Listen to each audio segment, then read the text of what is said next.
안녕하세요. 스마일 힐링순 미소와 사랑을 싣고 여러분 찾아갑니다. 여러분 요즘 많이 힘드시죠? 17살까지 한글도 모르고 부모가 계셨지만 이웃 사람만도 못한 부모였고 학교도 보내지 않은 딸을 돈 벌어 오는 수단으로만 여겼던 엄마가 있습니다. 요즘 세상에 17살까지 한글도 모르는 처녀가 있다면 믿을 수 없는 이야기지만 거짓말 같은 사실 이야기를 오늘의 주인공 이슬 자매를 대신하여 그 글을 대독하겠습니다. 나는 17살까지 한글도 모른 채 내 이름만 겨우 쓸 줄 알았고 엄마가 시키는 대로만 살았습니다. 우리 엄마는 사창가에서 여인숙을 하면서 때로 몸도 팔며 사는 그런 사람이었습니다. 아빠는 막노동을 하였고 5남매가 있는데 우리를 버리고 1년 동안 집을 나갔던 엄마가 아저씨 한 명을 데려와서 8명이 한 집에 산 적도 있었습니다. 아빠와 엄마, 아저씨는 술을 먹고 매일 싸웠습니다. 그러다가 엄마는 그동안 빚진 것을 갚지 못해서 2박 3일 수련회 떠난 언니를 혼자 두고 7 식구가 강원도 어느 산골에 있는 폐가로 들어갔습니다. 전기도 없고 물도 없고 화장실도 없는 그런 곳이었습니다. 엄마는 또다시 사창가로 나가면서 저한테 그 언니들의 방 청소와 속옷 빠는 일을 시켰습니다. 학교도 못 간 13살 어린아이가 힘들게 사는 모습을 보고 동네분이 저를 빵공장으로 취직을 시켜주셨습니다. 월급날이면 엄마가 와서 월급 봉투를 받아갔습니다. 운동화에 구멍이 나고 손에는 습진이 마를 날이 없어도 엄마는 약도 사다 주지 않았고 운동화도 사주지 않았습니다. 아침 6시에 일어나서 저녁 10시까지 하루 16시간 일을 하면서 구멍난 운동화에 발가락이 시려워서 박스를 끼워서 넣기도 하고 또 교체하면서 매일 서서 일을 하다 보니 겨울에는 발이 너무 시렵고 너무나 힘들었습니다. 도저히 더 이상 버틸 수가 없어서 하나님을 찾았습니다. 하나님 살아계시다면 나를 이곳에서 건져주세요. 딱 그 한마디의 기도였습니다. 그 한마디의 기도는 내 인생을 역전시켰습니다. 너무나 힘이 들었던 그때 이튿날 언니가 나를 찾아왔습니다. 언니는 버려두고 온 천안에서 1년을 친구집으로 전전긍긍하다가 어느 개척교회 하시는 목사님 가정에 양녀로 들어간 지 5년 만에 나까지 목사님이 받아주시기로 했다면서 데리러 온 것이었습니다. 언니를 따라 정류장에서 목사님을 처음 만났을 때 나의 모습은 엄마가 데려왔던 그 아저씨한테 맞아서 이빨이 부러져 있었고 엄마가 죽인다고 불을 찔러 내 머리카락은 반이나 타서 없었고 불안 증세가 있어서 벌벌 떨고 있는 모습이었습니다. 목사님 가정에 들어가니 내 방이라면서 예쁜 책상과 침대까지 꾸며놓았습니다.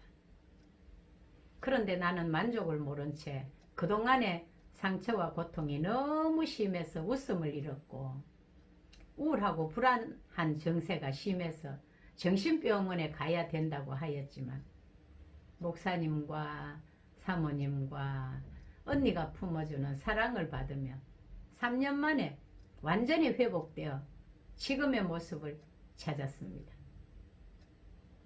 지금 저랑 언니는 부모님과 다른 동생들이 어디서 어떻게 사는지는 몰라도 너무나 행복하게 살아가고 있습니다. 목사님이 개척하신 교회에서 그레이스 세븐이라는 아둘람 공동체를 만들어 함께 생활하고 있고 저는 요리사 자격증을 따서 베이커리 카페에서 파스타를 만들고 있습니다. 처음에는 교회밖에 없었고 민가라고는 하나도 없었지만 지금은 손님들이 줄을 서고 소문이 났습니다.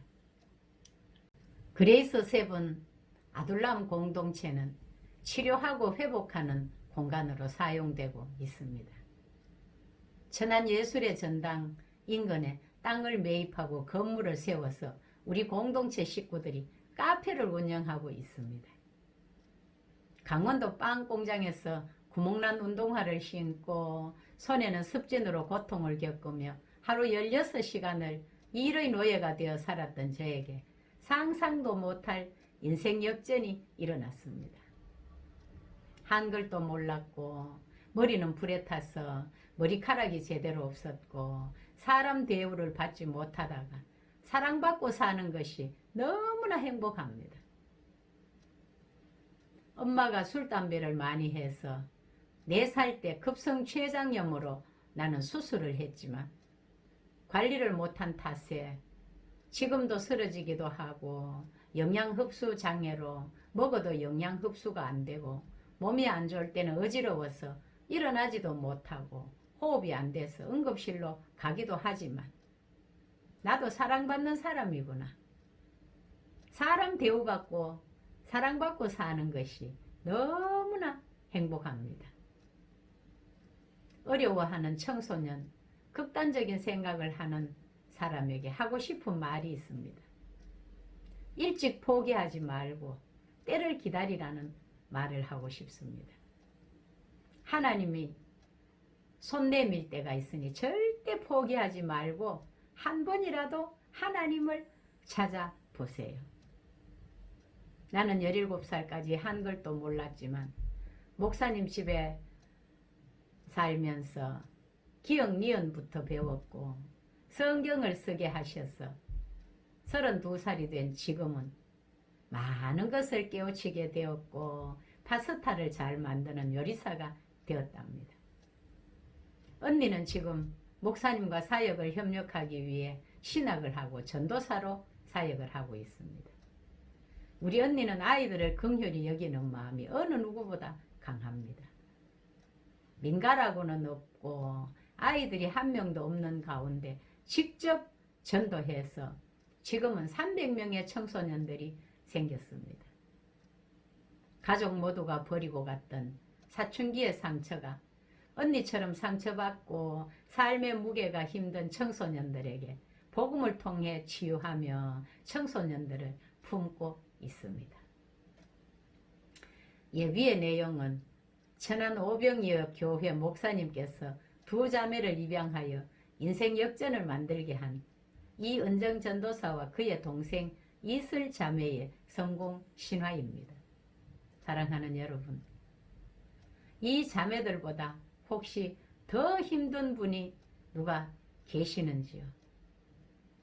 고난의 뒤편에 있는 주님이 주실 축복 미리 보면서 감사하고 하나님의 때를 기다리며 힘을 내시기를 바랍니다. 전도서 3장 말씀을 소개하며 마치겠습니다. 힘을 내세요. 하나님은 당신을 사랑하십니다. 천하의 범사가 기한이 있고 모든 목적이 이룰 때가 있나니 날 때가 있고 죽을 때가 있으며 심을 때가 있고 심은 것을 뽑을 때가 있으며 죽일 때가 있고 치료시킬 때가 있으며 헐 때가 있고 세울 때가 있으며 울 때가 있고 웃을 때가 있으며 슬퍼할 때가 있고 춤출 때가 있으며 돌을 던져버릴 때가 있고 돌을 거둘 때가 있으며 안을 때가 있고 안는 일을 멀리 할 때가 있으며 찾을 때가 있고 잃을 때가 있으며 지킬 때가 있고 버릴 때가 있으며 찢을 때가 있고 꿰맬 때가 있으며 잠잠할 때가 있고 말할 때가 있으며 사랑할 때가 있고 미워할 때가 있으며 전쟁할 때가 있고 평화할 때가 있느니라. 아멘. 들어주셔서 감사합니다. 여러분들에게 좋은 일이 일어날 것입니다.